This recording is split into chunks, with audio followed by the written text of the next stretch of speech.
We're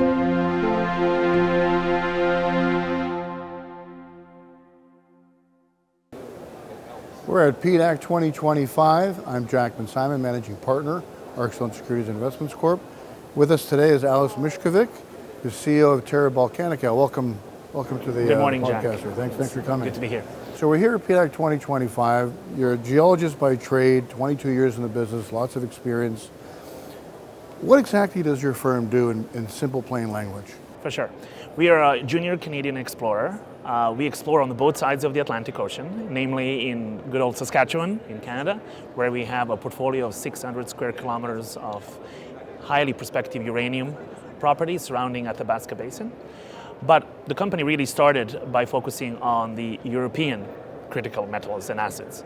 So in Bosnia, we have about 170 square kilometers of land tenure, which in the last 3 years has been prospected, targeted and drilled to the tune of about 3,500 meters of drilling.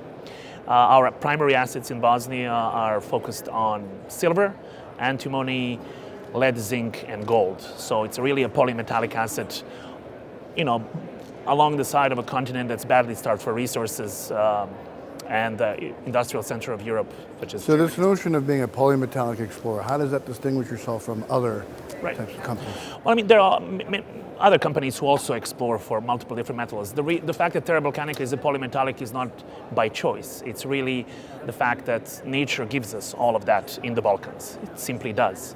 Our epithermal veins contain a mix of those metals, and I must say that fortuitously for us, we contain things such as antimony, which lately has really received a lot of attention because of the shortage and Chinese ban on exports and whatnot. So the project has always been advertised as a high-grade silver-rich gold, lead, zinc, antimony project. And again, as I say, we have 2 targets in Bosnia, which we have drilled, and really look forward to advancing the project in the years ahead. And what's unique about mining in the Balkans?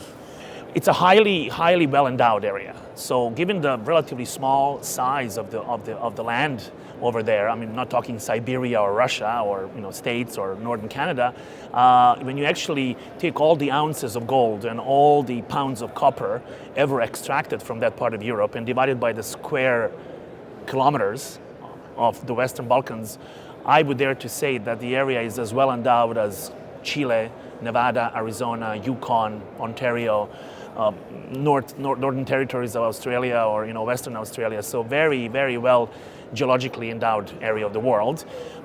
Ancient mining jurisdiction, friendly governments, ease of attaining licenses, and basically fairly straightforward mining code. So what are the implications for shareholders? What does that mean for shareholders? When you're a shareholder of Terra Balcanica, you're exposed to, I think, a very nice mix of critical metals. So silver, obviously, as a world's best superconductor. Antimony, which is used as an alloy to steel traditionally, but also now increasingly more important in the defense industry as a strategic armoring alloy, and also in solar panels. The fact that we are located basically in the backyard of European Union, and the fact that we're about 1,000 kilometers away from the industrial hubs such as Switzerland and Germany and France, well connected by rail and road, positions Terra in terms of European context as one of the few explorers who actually contain assets with these kind of metals and can quickly deliver it to the markets in Europe. When it comes to our North American portfolio, I think again, uranium is going to play a big role in the years and decades to come if you want to achieve the net zero emission and decarbonization technology that everybody's aiming for. I think we're not going to do that without uranium, and the fact that Terra has also optioned highly prospective zone around Athabasca Basin exposes us to that energy aspect. So not just critical metals, but also energy metals on the North American continent. I think with the current American administration, the appetite for uranium is going to be ever increasing, and I think that nicely positions us to advance that project. The North American, the Canadian asset can always be spun out of the main portfolio and treated as a separate company, of course, provided that we achieve some success. So talking about spin-outs, what's your view on the M&A environment in your subspace as a polymetallic explorer? Well, I think, obviously, times are challenging, and I think at this point there is a major decoupling between prices of some metals, for example, gold or antimony, and the assets that some of the smaller juniors have. I'm sure reasons for that are multiple. But at the same time, I mean, there's no point in kind of really lamenting on it. I think the goal and the objective of every CEO of a junior mining company is to try to navigate the situation, raise cash, advance the project, and control things that you can control. Other things that are macroeconomic environment, I think is only going to get better, given the fact that we are going to only be in more of a shortage situation than supply shortage when it comes to these critical metals. So I think that balance will eventually be achieved.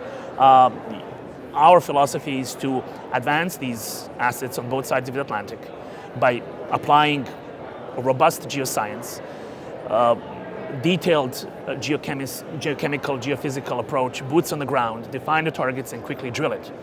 And then hopefully, move towards preliminary mineral resource stage, let's say within the next 2 years, at least in Bosnia.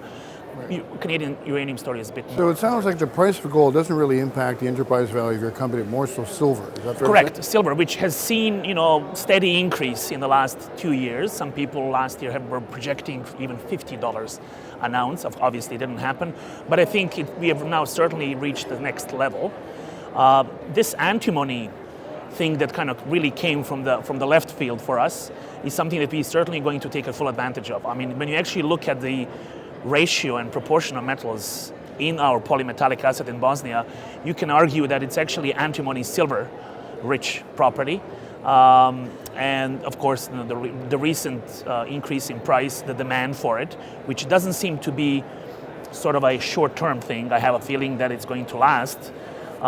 Chinese export ban seems to be holding, and obviously they contain about 40% of antimony in the world, and they're putting a ban on exports. I mean, that certainly means something. So again, our strategic position in Bosnia makes us a nice provider, potentially, of such a critical metal to the European markets. Alex Mišković, thank you for coming today. Alex Mišković, CEO of Terra Balcanica. Thanks again for coming today. Thank Appreciate you, it.